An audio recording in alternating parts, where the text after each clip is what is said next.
नमस्कार मेरे प्यारे साथियों, कैसे हैं आप सब और कैसी चल रही है आपकी तैयारी। हार्दिक स्वागत एवं अभिनंदन करते हैं पढ़ना पढ़ाना के इस यूट्यूब चैनल पर।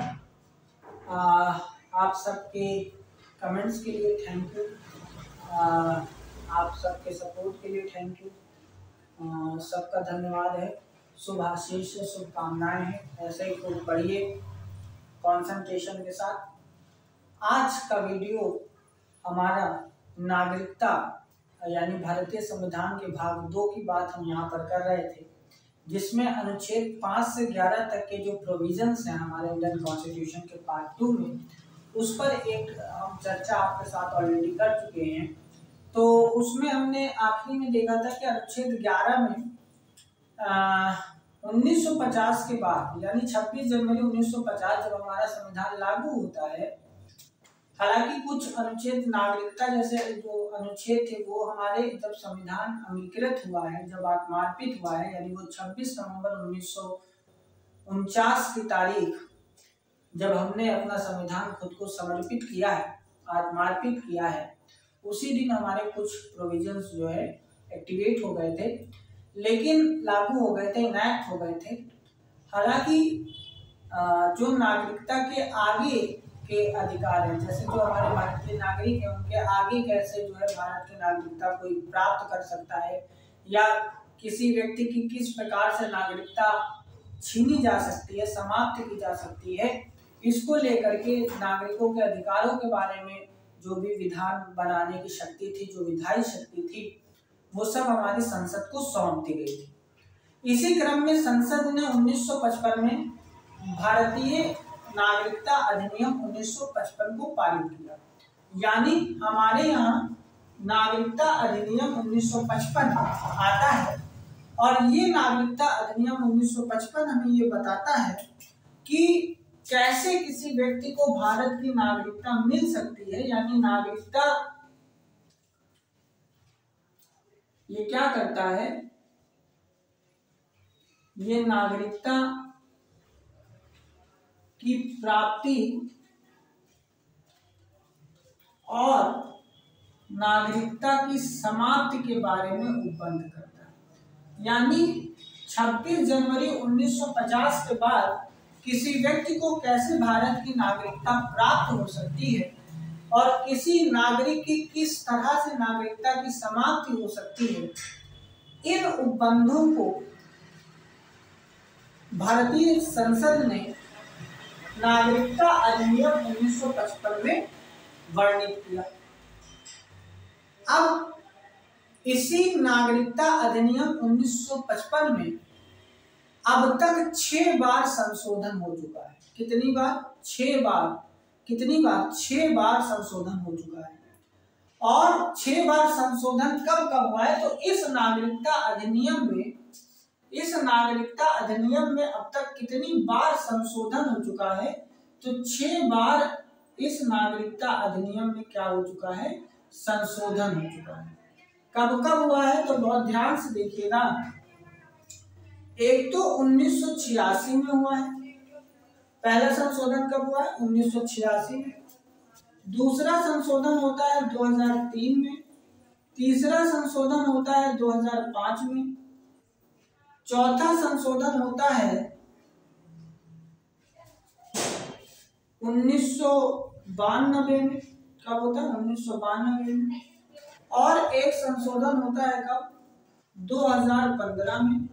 और एक संशोधन होता है 2019 में। यानी कुल मिलाकर अगर आप देखोगे तो इस नागरिकता अधिनियम 1955 में अब तक कितनी बार संशोधन हो चुका है?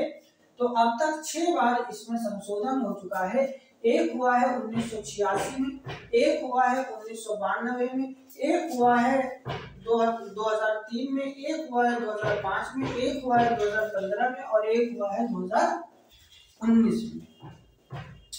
कोई समस्या नहीं है, कोई समस्या नहीं। इन 6 बार इस नागरिकता अधिनियम 1955 में संशोधन अब तक हो चुका है। तो पहले हम लोग जान लेते हैं कि क्या कहता है नागरिकता अधिनियम 1955। तो नागरिकता अधिनियम 1955 दो चीजों पर बात करता है। एक तो हमारे भारत की नागरिकता किसी व्यक्ति को किस तरह से मिल सकती है, और दूसरा किसी नागरिक की जो नागरिकता समाप्ति की बात, किस तरह से उसकी नागरिकता समाप्त की जा सकती है, इस बारे में चर्चा करता है नागरिकता अधिनियम 1955। तो पहले देख लेते हैं कि हमारे यहाँ किस किस तरह से नागरिकता की प्राप्ति हो सकती है, यानी किस तरह हम 1955 के उपबंध कहते हैं कि आपको भारत की नागरिकता मिल सकती है, आपको भारत की नागरिकता मिल सकती है। तो अभी हम लोग पहले शर्त पे बात कर लेते हैं कि कैसे आपको भारत की नागरिकता की प्राप्त हो सकती है, फिर हम लोग देखेंगे कि किस तरह नागरिकता समाप्त हो सकती है। तो पहले देख लेते हैं कि नागरिकता की प्राप्ति कैसे होती है। ठीक है, तो भारतीय नागरिकता अधिनियम 1955 में जो नागरिकता की प्राप्ति के तरीके बताए गए हैं, क्या बताया गया, तरीके बताए गए हैं, वो 5 तरीके बताए गए हैं जिन तरीकों से हम यहाँ पर नागरिकता प्राप्त कर सकते हैं। कौन कौन से ये 5 तरीके? तो एक तो तरीका इन्होंने बताया कि आपको यहाँ पर जन्म से नागरिकता मिल सकती है। दूसरी चीज, आपको यहाँ पर वंशा अनुसार, यानी वंश के अनुसार आपको जो है नागरिकता मिल सकती है। तीसरा, आपको प्राकृतिक रूप से नागरिकता मिल सकती है, यानी बाय नेचुरलाइजेशन। चौथा, आपको पंजीकरण के द्वारा यहाँ पर नागरिकता मिल सकती है, इसके द्वारा, पंजीकरण के द्वारा नागरिकता मिल सकती है। और 5वां, क्षेत्र समाविष्ट के द्वारा, क्षेत्र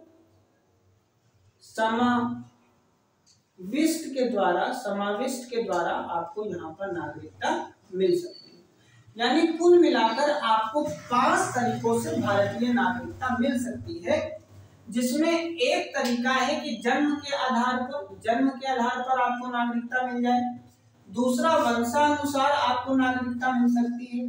तीसरा, प्राकृतिक रूप से आपको नागरिकता मिल सकती है। चौथा, पंजीकरण के द्वारा आपको नागरिकता मिल सकती है। और फिर क्षेत्र समाविष्ट के द्वारा आपको नागरिकता मिल सकती है। यानी नागरिकता प्राप्त के जो तरीके, जो उसके स्तंभ है कि किन किन तरह से हमारे यहाँ नागरिकता प्राप्त की जा सकती है, तो नागरिकता प्राप्त करने के 5 तरीकों का वर्णन नागरिकता अधिनियम 1955 में किया गया है, जिसमें by birth, by race, naturalisation, registration और आपका टेरिटरी एक्विजिशन, यानी क्षेत्र समावेश के द्वारा, पंजीकरण के द्वारा, प्राकृतिक रूप से, वंशानुसार और जन्म के आधार पर आपको नागरिकता मिल सकती है।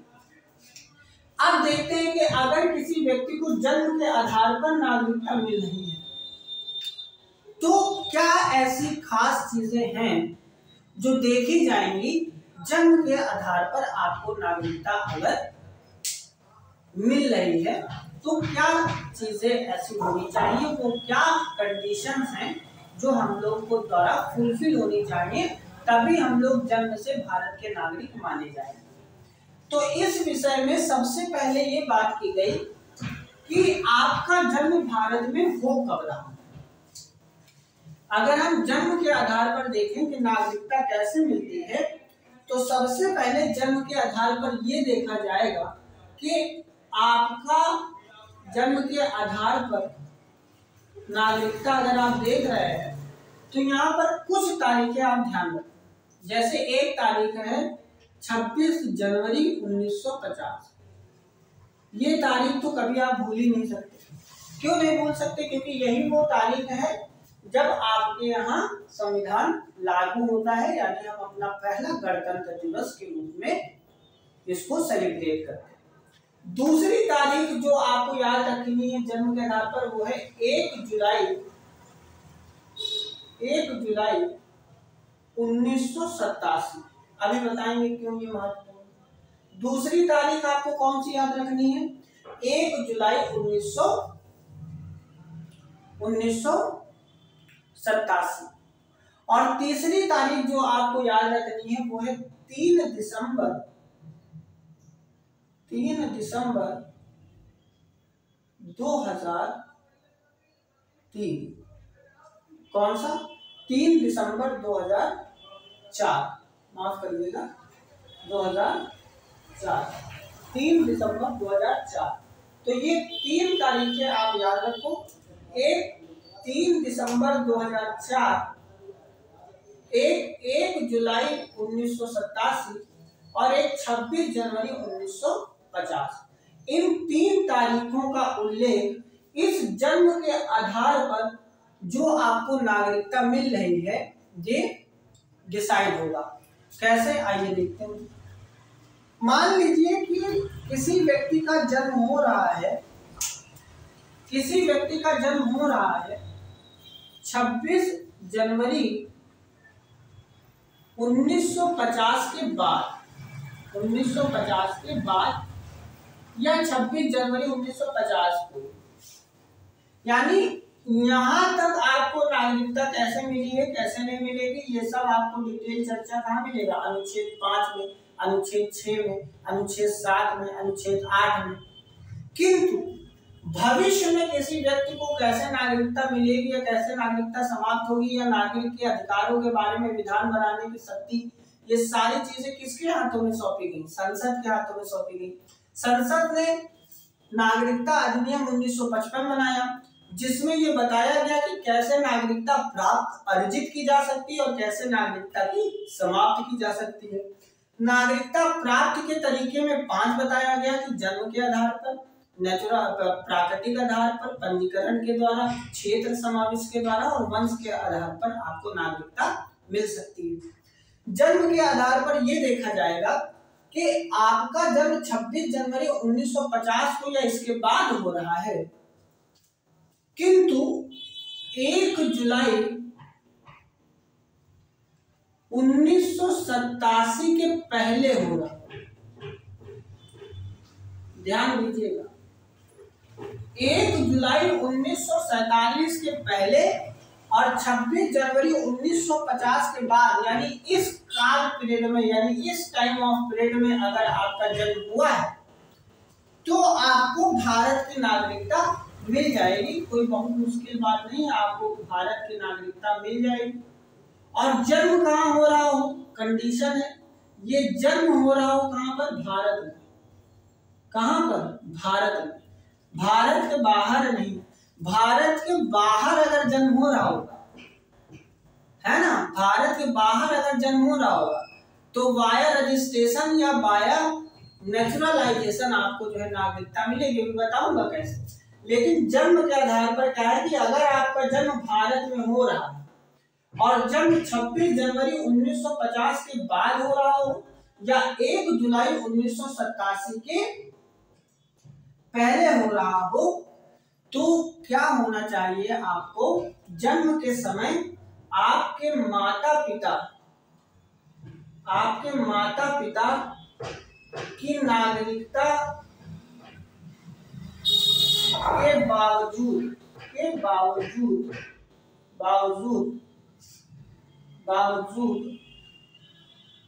आपको भारत की नागरिकता मिल जाएगी।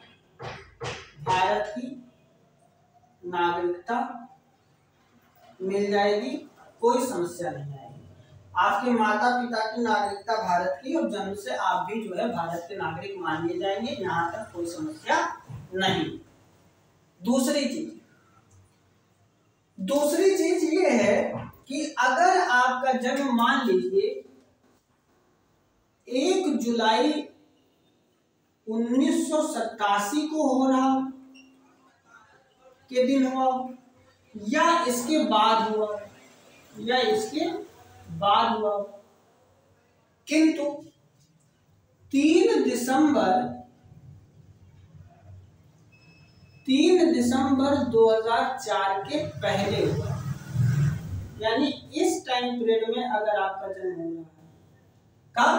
1 जुलाई 1987 को या इसके बाद, किंतु 3 दिसंबर 2004 या इससे पहले, 3 दिसंबर 2004 के पहले, किंतु 1 जुलाई 1987 को या इसके बाद अगर आपका जन्म हो रहा है तो भी आपको भारत की नागरिकता मिल जाएगी। जन्म कहाँ हो रहा हो, जन्म भारत में हो रहा हो, तो भी आपको भारत की नागरिकता मिल जाएगी, तो भी आपको भारत की नागरिकता मिल जाएगी। शर्त ये है कि आपके माता पिता में से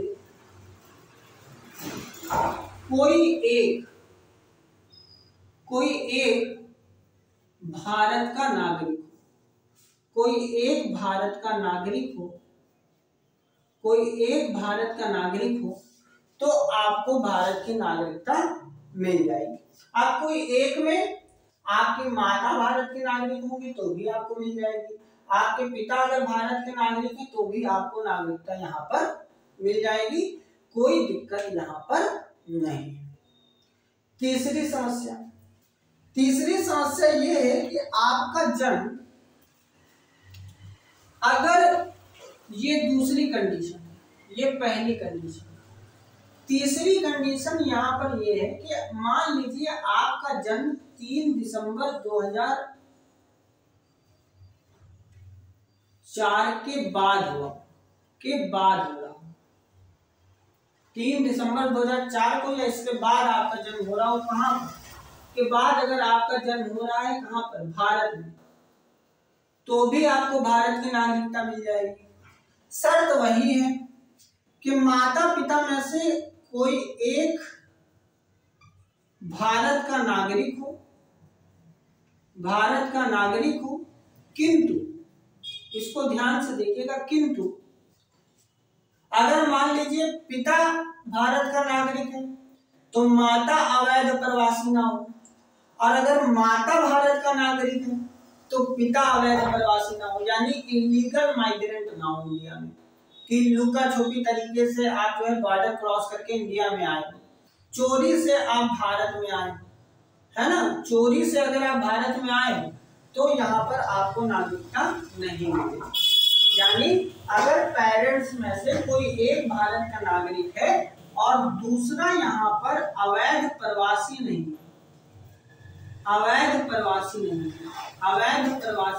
है तो आपको भारत की नागरिकता मिल जाएगी। बहुत ध्यान से देखिए, 3 शर्तें जन्म के आधार पर यहाँ पर हैं।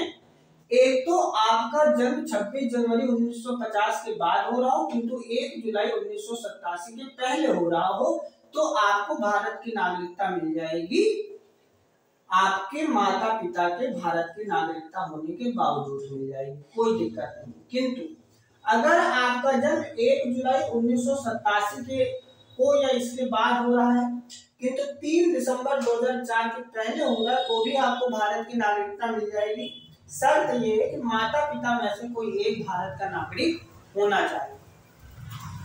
3 दिसंबर 2004 के बाद अगर आपको जन्म यहाँ पर हो रहा है, या 3 दिसंबर 2004 को आपका जन्म भारत में हो रहा है बच्चे का, और शर्त ये है कि नागरिकता तब मिलेगी, तब हम मानेंगे कि जन्म के आधार पर वो भारत का नागरिक है, जब उसके जो पेरेंट्स है उनमें माता पिता में से कोई एक भारत का नागरिक हो और दूसरा अवैध प्रवासी के रूप में भारत ना आया हो, इलीगल माइग्रेंट होते हुए वो भारत ना आया हो, यानी अवैध प्रवासी ना हो, तो उस बच्चे को भारत की नागरिकता मिल जाएगी। किस आधार पर? जन्म के आधार पर। जो तीसरी खास बात जो इंपॉर्टेंट है, कंडीशनली है, वो ये है, जो एक्सेप्शन है, कि अगर कोई मान लो बाहरी देश का कोई राजनयिक हमारे यहाँ काम कर रहा है, जैसे हमारे यहाँ एम्बेसीज होते हैं, तो एम्बेसीज में किसी दूसरे देश के जो एम्बेसडर होते हैं, राजनयिक होते हैं, वो हमारे यहाँ आकर काम करते हैं, है ना, और उनके भी बच्चे यहाँ पर जन्म लेंगे, तो ये जो बच्चे होते हैं ये हमारे यहाँ जो है नागरिकता नहीं प्राप्त कर सकते, या किसी शत्रु देश के बच्चे अगर हमारे यहाँ जन्म ले रहे हैं तो भी ये यहाँ पर जो है नागरिकता नहीं प्राप्त कर सकते हैं। ये एक्सेप्शन है कि किसी दूसरे देश के राजनयिक के बच्चे अगर भारत की भूमि पर जन्म ले रहे हैं तो वो जन्म के आधार पर भारत की नागरिकता प्राप्त करने के अधिकारी नहीं होंगे। क्लियर है बात? तो इस तरह हमारे यहाँ जन्म के आधार पर नागरिकता का प्रोविजन हुआ। कहाँ पर? नागरिकता अधिनियम 1955 में। दूसरी खास बात ये है कि आपको वंश के आधार पर भी हमारे यहाँ नागरिकता मिलेगी। अब वंश के आधार पर हमारे यहाँ नागरिकता कैसे मिलेगी, इसको भी देखिए। वंश के आधार पर हमारे यहाँ नागरिकता कैसे मिलेगी? जन्म के आधार पर तो हो गया कि इस तरह भैया आप नागरिक बन सकते हैं। इन तारीखों को याद रखिएगा, 26 जनवरी 1950, 1 जुलाई 1987 और 3 दिसंबर 2004। इन 3 तारीखों का जो संबंध है वो जन्म के आधार पर नागरिकता प्राप्ति को लेकर हुए उपबंधों से इसका संबंध है। क्लियर कट इस बात को याद रखिए। दूसरा हम लोग देखने जा रहे हैं वंश के आधार पर हमारे यहाँ नागरिकता कैसे मिल सकती है। वंश के आधार पर, वंश के आधार पर नागरिकता, वंश के आधार पर नागरिकता, वंश के आधार पर नागरिकता कैसे मिल सकती है?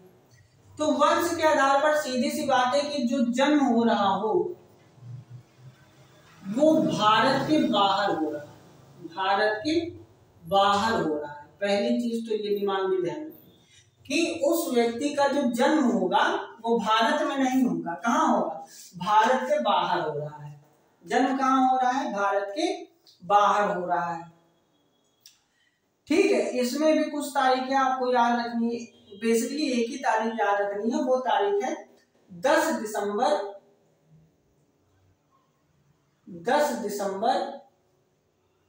1992। बहुत ध्यान से, 10 दिसंबर 1992। बाकी 26 जनवरी 1950 आपको याद ही रहेगा। ठीक, दो ही कंडीशन यहाँ पर बन रही है। एक कंडीशन ये है कि आपका जन्म हो रहा हो भारत के बाहर, भारत के बाहर, और ये जो जन्म है ये 26 जनवरी 1950 के बाद हो रहा हो, किंतु 10 दिसंबर 1992 के पहले हो रहा हो, ये जो जन्म है ये 26 जनवरी 1950 के बाद हो रहा हो और 10 दिसंबर 1992 से पहले हो रहा हो। भले भारत की टेरिटरी में ना हो रहा हो, किसी अन्य देश में जो है उस बच्चे का जन्म हो रहा है, किंतु वंश के आधार पर ये भारत का नागरिक बन सकता है। शर्त ये है कि जन्म के समय इसका जो पिता हो, ध्यान दीजिएगा, इसका जो पिता होगा वो भारत का नागरिक होना चाहिए, भारत का नागरिक होना चाहिए, भारत का नागरिक होना चाहिए। यानी उस व्यक्ति का अगर पिता इस समय पर भारत का नागरिक है तो वंश के आधार पर इसको जो है नागरिकता मिल सकती है। इसके लिए इसको जो है यहाँ पर अपना आवेदन पत्र देना पड़ेगा। ठीक है, क्लियर। जन्म के समय अगर इसका पिता भारत का नागरिक है किंतु इस बच्चे का जन्म भारत के बाहर हो रहा है तो ये जो है वंश के आधार पर भारत का नागरिक हमारे यहाँ बन सकता है। दूसरी शर्त ये है कि मान लो कि इस बच्चे का जन्म इस 10 दिसंबर 1992 के बाद हो रहा हो। कब हो रहा हो? देखो, 10 दिसंबर 1992 के बाद कोई या इसके बाद जन्म हो रहा है भारत से बाहर, तो भी ये जो है वंश के आधार पर भारत का नागरिक बन सकता है। शर्त ये है कि माता पिता में से कोई एक जो है भारत का नागरिक होना चाहिए। माता पिता में से कोई एक भारत का नागरिक होना चाहिए।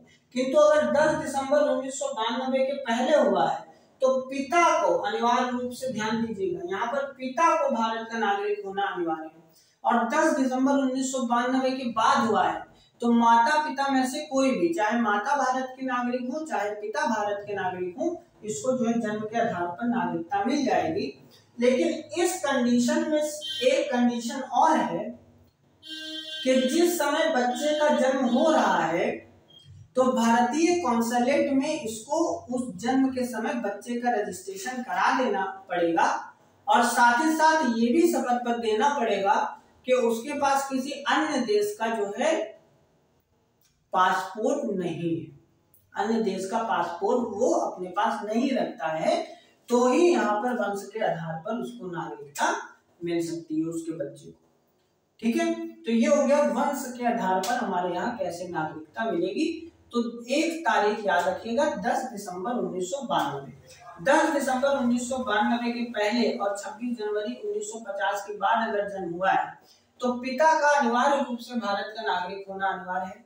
दूसरा, 10 दिसंबर 1992 के बाद भारत में जन्म हुआ है तो माता पिता में से कोई भी भारत का नागरिक हो उसको नागरिकता मिल जाएगी। जन्म के समय भारतीय कॉन्सुलेट में उसको जो है अपना बच्चे का पंजीकरण करा देना चाहिए पड़ेगा। और दूसरी खास बात कि उसके पास किसी अन्य देश का पासपोर्ट ना हो, इस बात का ख्याल उसे रखना पड़ेगा। तो यहाँ तक बात क्लियर है। तीसरी जो खास बात है वो है पंजीकरण द्वारा, कि पंजीकरण के द्वारा हम कैसे जो है नागरिकता प्राप्त कर सकते हैं। तो ये बहुत आसान है कि पंजीकरण के द्वारा हम कैसे नागरिकता प्राप्त कर सकते हैं। ये सब प्रोविजन हम देख रहे हैं कि नागरिकता अर्जित कैसे की जा सकती है या प्राप्त कैसे की जा सकती है। तो तीसरी तरीका है नागरिकता प्राप्त करने का पंजीकरण के द्वारा, पंजीकरण के द्वारा। तो भारत सरकार जो है नागरिकता देती है, भारत सरकार यहाँ पर आपको नागरिकता देगी। अगर आप आवेदन करते हैं तो भारत सरकार आपको नागरिकता दे सकती है, बिल्कुल दे सकती है। शर्त यह है कि 8 वर्षों से आप भारत में रह रहे हैं। 8 वर्षों से अगर आप भारत में रह रहे हैं और जिस समय आपने ये आवेदन किया है, मान लो कि हमने आज की तारीख में आवेदन किया, या मान लो कि हमने जो है मान लो कि हमने 19 दिसंबर 2004 को आवेदन किया है और हम पंजीकरण के द्वारा अपना जो है वो चाहते हैं। तो शर्त यह है कि अगर इस दिन हमने आवेदन किया है, हमारे आवेदन करने की तारीख ये है, तो इस तारीख से 12 माह पूर्व, इस तारीख से 12 माह पूर्व यानी पिछले 12 महीनों से, आवेदन करने की पिछले 12 महीनों से हम कंटिन्यू भारत में ही रहेंगे, कहीं हमारा आवागमन ना हुआ हो किसी दूसरे देश में। हम अनिवार्य रूप से भारत में रहे हों पिछले 12 माह से, जिस समय आवेदन दे रहे हैं, और कुल मिलाकर पिछले 8 वर्षों से हम भारत में रह रहे होंगे, तो पंजीकरण के द्वारा हमें जो है नागरिकता मिल जाएगी। बहुत ही सिंपल सा कॉन्सेप्ट है, बाय रजिस्ट्रेशन आपको नागरिकता मिल जाएगी। तीसरी खास बात, चौथी खास बात हम देखेंगे कि पंजीकरण हो गया। अब किसके द्वारा? नेचुरलाइजेशन, यानी प्राकृतिक रूप से आपको कैसे नागरिकता मिल सकती है। नेचुरलाइजेशन के द्वारा यानी प्राकृतिक रूप से आपको कैसे नागरिकता मिल सकती है, वो यहाँ पर देखेंगे। प्राकृतिक रूप से कैसे नागरिकता मिल सकती है, तो प्राकृतिक रूप से नागरिकता अगर आपको प्राप्त करनी है तो बहुत आसान है। भारत सरकार, आप आवेदन करेंगे, भारत सरकार आपको जो है नागरिकता दे सकती है। कुछ योग्यताएं आपके पास होनी चाहिए, जैसे प्राकृतिक रूप से उसी व्यक्ति को नागरिकता मिलेगी।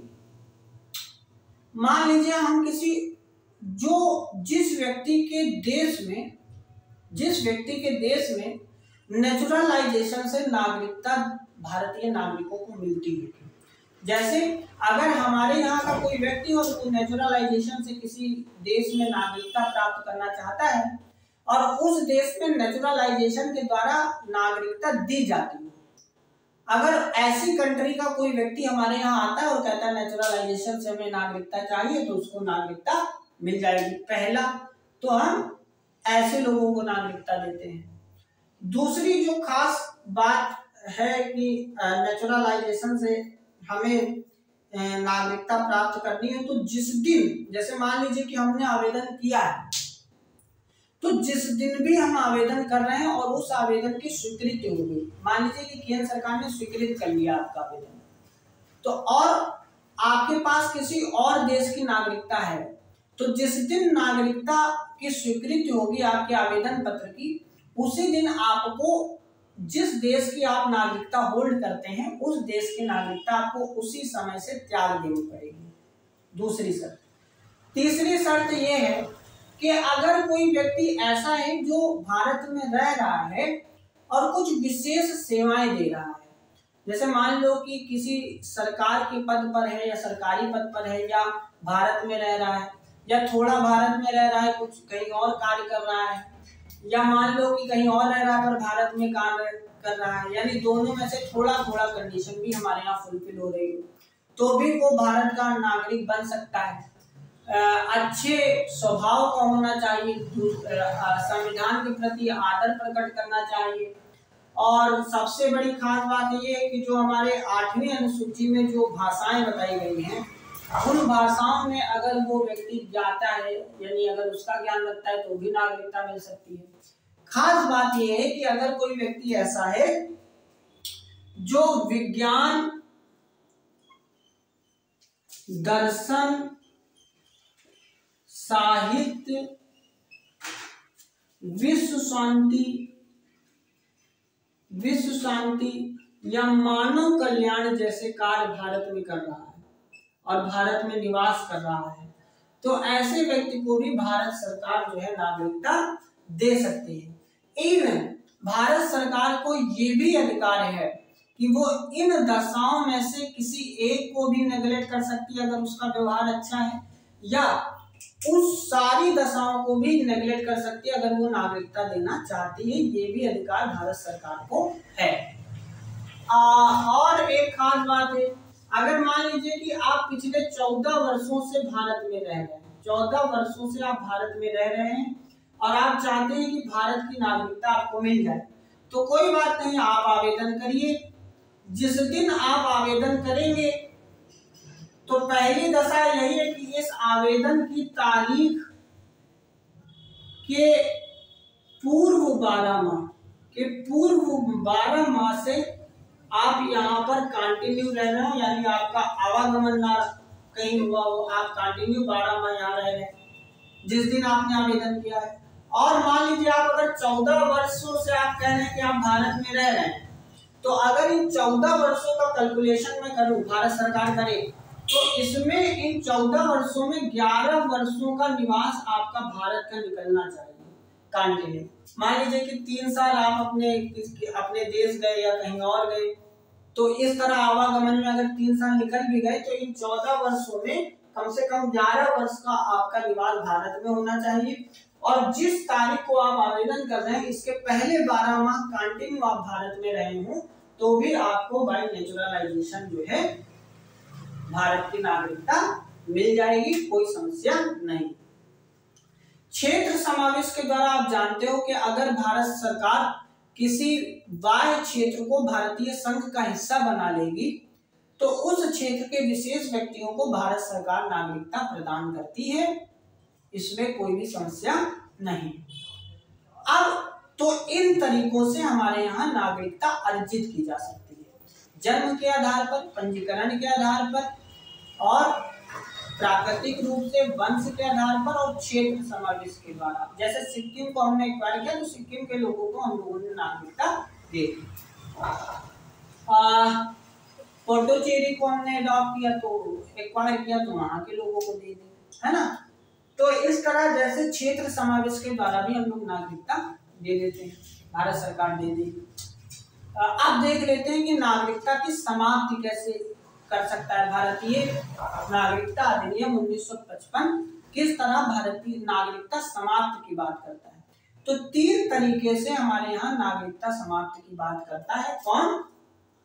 नागरिकता अधिनियम 1955। इसको भी यहीं पर जल्दी से देख लिया जाए कि कितने तरीके से हमारे यहाँ नागरिकता समाप्त हो सकती है। क्लियर है? तो 3 तरीके से हमारे यहाँ नागरिकता समाप्त हो सकती है नागरिकता अधिनियम 1955 में। नागरिकता समाप्ति के 3 तरीके हमारे यहाँ बताए गए हैं। एक तो है कि आप स्वयं त्याग दीजिए कि जाओ मुझे नहीं रहना, भारत के नागरिक मुझे नहीं बनना है, स्वैच्छिक त्याग कर दीजिए। क्या कर दीजिए? तो स्वैच्छिक त्याग, आज से हम भारत के नागरिक नहीं रहना चाहते। तो हो सकता है स्वैच्छिक त्याग के द्वारा, स्वैच्छिक त्याग के द्वारा आप भारत की नागरिकता त्याग दें कि मुझे नहीं रहना भारत के नागरिक। चल हम खुद कह देंगे हम भारत के नागरिक नहीं रहना चाहते। दूसरा, बर्खास्तगी के द्वारा। एक तरीका क्या है? बर्खास्तगी के द्वारा बर्खास्त कर दिया जाए, बर्खास्तगी कर दी जाए, आपकी बर्खास्तगी कर दी जाए, आपको जो नागरिकता मिली है उसको टर्मिनेट कर दिया जाए, बर्खास्त कर दिया जाए, बर्खास्त कर दिया जाए आपकी नागरिकता। और तीसरा, वंचित कर देना, वंचित कर देना। तो आपकी नागरिकता 3 तरीके से समाप्त की जा सकती है। एक स्वैच्छिक त्याग के द्वारा, एक बर्खास्तगी के द्वारा, और एक अगर आपको वंचित कर दिया जाए भारत के नागरिक होने से। बर्खास्तगी का मतलब सिंपल सा है, मान लीजिए कि आप गए और किसी अन्य देश की नागरिकता को ग्रहण कर लिए, किसी अन्य देश की नागरिकता आपने ग्रहण करी।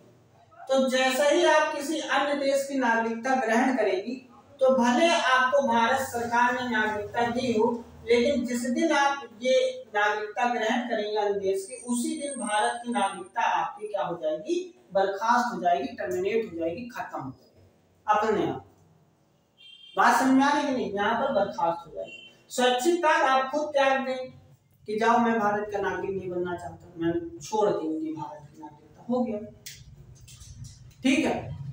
वंचित कब कर दिया जाए? वंचित कुछ कारणों से आपको किया जा सकता है, जैसे आप कोई ऐसा कार्य कर रहे हैं जो असंवैधानिक है, भारत में जो है रह करके भारत की एकता अखंडता को ठेस पहुंचा रहे हैं, युद्ध के समय किसी शत्रु देश को भारत की कोई गोपनीय जानकारी दे रहे हैं, ठीक है, तो भारत के फंडामेंटल राइट्स या संविधान का आप अनादर कर रहे हैं, आपने नागरिकता फर्जी तरह से जो है क्या कहते हैं पाई है, इसकी जांच होगी। अगर आपकी नागरिकता ऐसी पाई गई कि आपने कुछ फर्जी वाला करके भारत की नागरिकता प्राप्त कर ली है, तो भी आपको नागरिकता से वंचित कर दिया जाएगा। और मान लीजिए कि पंजीकरण के द्वारा मान लीजिए कि आपको नागरिकता मिली, तो ये प्रोविजन 1986 में हुआ है। पहले इसका कालकाल 6 माह था कि पंजीकरण, अगर आप पंजीकरण के द्वारा नागरिकता प्राप्त करना चाहते हैं तो कम से कम 6 महीने तक जो है नागरिकता आपकी सुनिश्चित नहीं होती थी। अब 1986 में जो संविधान संशोधन किया गया उसमें ये काल 5 साल कर दिया गया। तो यहाँ पर अगर आपको पंजीकरण के द्वारा नागरिकता मिली है और इन 5 सालों में आपको किसी अन्य देश में 2 साल या 2 साल से ज्यादा की कैद हो जाती है, पनिशमेंट मिल जाता है, और आपको यहाँ पर पंजीकरण के द्वारा नागरिकता दी गई, तो वो नागरिकता जो है आपकी समाप्त हो जाएगी अगर 5 सालों के भीतर आपको किसी अन्य देश में कैद हो जाए, 2 साल या 2 साल से ऊपर की कैद हो जाएगी, तो भी नागरिकता आपकी समाप्त हो जाएगी। तो इस तरह आपको 3 तरीके से आपकी नागरिकता खत्म हो सकती है, स्वैच्छिक त्याग के द्वारा, वंचित करने से और बर्खास्तगी से, ठीक है। तो ये रहा कि नागरिकता प्राप्त करने के या फिर आप 7 वर्षों से ज्यादा के टाइम पीरियड में आप भारत में ना निवास किए हो, आप बाहर कहीं निवास कर रहे हैं, तो भी आपको नागरिकता से वंचित किया जा सकता है। तो इस तरह हम नागरिकता की प्राप्ति कर सकते हैं और नागरिकता की समाप्ति हो सकती है भारत नागरिकता अधिनियम 1955 के द्वारा। अगली वीडियो में हम बात करेंगे कि क्या कहता है 2003 और 2005 का संविधान संशोधन, और उसके बाद किस तरह 2014 में दोनों को मर्ज किया गया, यानी हम बात करेंगे ओसीआई की और पर्सन ऑफ इंडियन ऑरिजिन यानी PIO, इन दोनों कार्ड धारकों की बात करेंगे कि कौन लोग होते हैं, किस योग्यता पर मिलता है, कितना रजिस्ट्रेशन फीस लगती है, क्या क्या प्रिविलेजेस मिलते हैं। तो PIO और OCI के बारे में बात करेंगे। साथ ही साथ नागरिकता संशोधन अधिनियम 2015 यानी 16 और 2019, आप मानो कि 2019 जो नागरिकता संशोधन अधिनियम है, इन लीगल माइग्रेंट, है ना, तो इस पर भी जो है एक विशेष चर्चा हम लोग अगले वीडियो में करेंगे। तो आज के वीडियो में इतना ही। तब तक के लिए खुश रहिए, पढ़ते रहिए और अपना भी ख्याल रखिए, सबका ख्याल रखिए। खूब बढ़िए, खूब पढ़िए। पढ़े भारत, बढ़े भारत। जय हिंद, जय भारत।